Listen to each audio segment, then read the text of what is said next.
أعوذ بالله من الشيطان الرجيم.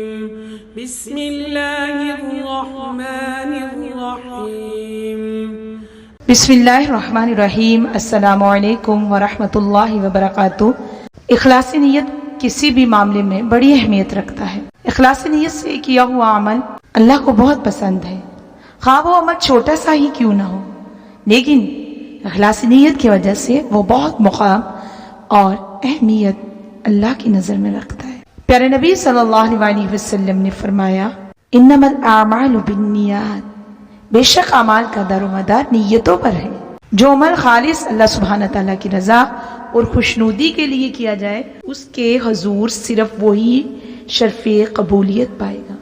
کوئی عمل بظاہر کتنا ہی بڑا کیوں نہ ہو، اگر اس میں خلاص نیت نہیں تو وہ اتنا ہی بڑا جرم تصور کیا جائے. اعمال کے لیے نیت بنیاد کی اہمیت رکھتی ہے. اگر بنیاد ہی کھوکھلی ہو تو اس عمل پر تعمیر ہونے والی عمارت کمزور، کھوکھلی، بودھی ہوگی. رسول اللہ صلی اللہ علیہ وسلم نے فرمایا، قیامت کے روز سب سے پہلے اس شخص کے خلاف فیصلہ کیا جائے گا جسے لوگ شہید کے نام سے یاد کرتے ہیں. اس کو اللہ کے حضور پیش کیا جائے گا. رب سبحانہ تعالیٰ اپنے احسانات جتانے کے بعد پوچھیں گے، بتاؤ تم نے دنیا میں میری مرضی کی خاطر کیا عمل کیا؟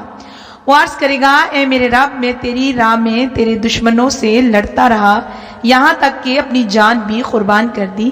اللہ تعالیٰ فرمائے گا، تو جھوٹ کہتا ہے، تو اس لیے لڑتا رہا کہ تجھے بہادر کہا جائے، تیری شہرت ہو، تجھے دنیا میں عزت و وقار ملے.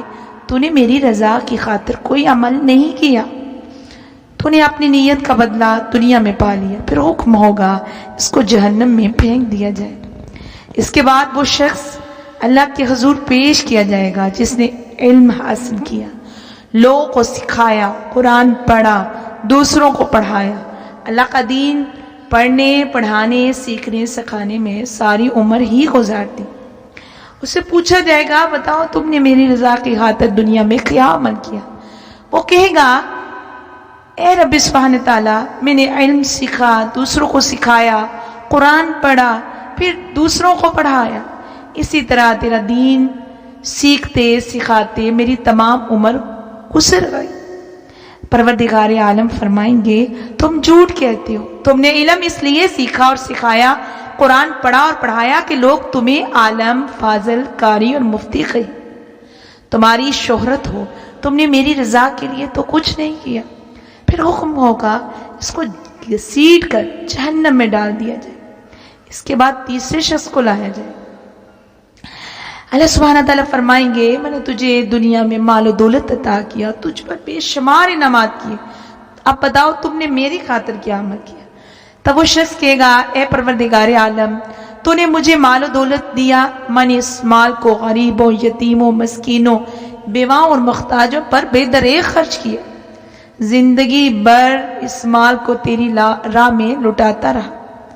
رب ذوالجلال فرمائیں گے، تم جھوٹ کہتے ہو، تم نے میری خوشنودی کے لیے تو کچھ نہیں کیا، تم نے صرف اس لیے مال خرچ کیا کہ تمہیں لوگ غنی کہیں، تمہاری واہ واہ ہو، تمہاری صحابت کے چرچے ہوں، لوگوں میں تمہاری عزت اور وقار ہو، تمہیں بڑا کہا جائے. یہ سب کچھ تمہیں دنیا میں مل گیا. پھر شخص کے بارے میں بھی یہی حکم ہوگا، اسے دوزخ میں پھینک دیا جائے. پیارے نبی صلی اللہ علیہ وسلم نے فرمایا، یہ تین قسم کے جو لوگ ہیں، یہ وہ لوگ ہیں جن سے دوزخ کی آگ سلگائی جائے گی. جہنم کی آگ بھڑکانے کا آغاز انہی لوگوں سے ہوگا.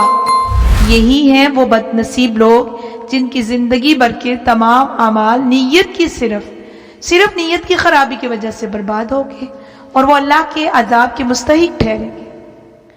بظاہر یہ بہت بڑے بڑے اعمال ہیں، لیکن نیت کی خرابی کی وجہ سے اللہ کی بارگاہ میں مردود ٹھہرائے گے. قرآن پاک میں سورۃ کہف میں اللہ سبحانہ تعالیٰ فرماتے ہیں، کیا ہم تمہیں بتلائیں کہ اعمال کے لحاظ سے زیادہ خسارے میں کون ہے؟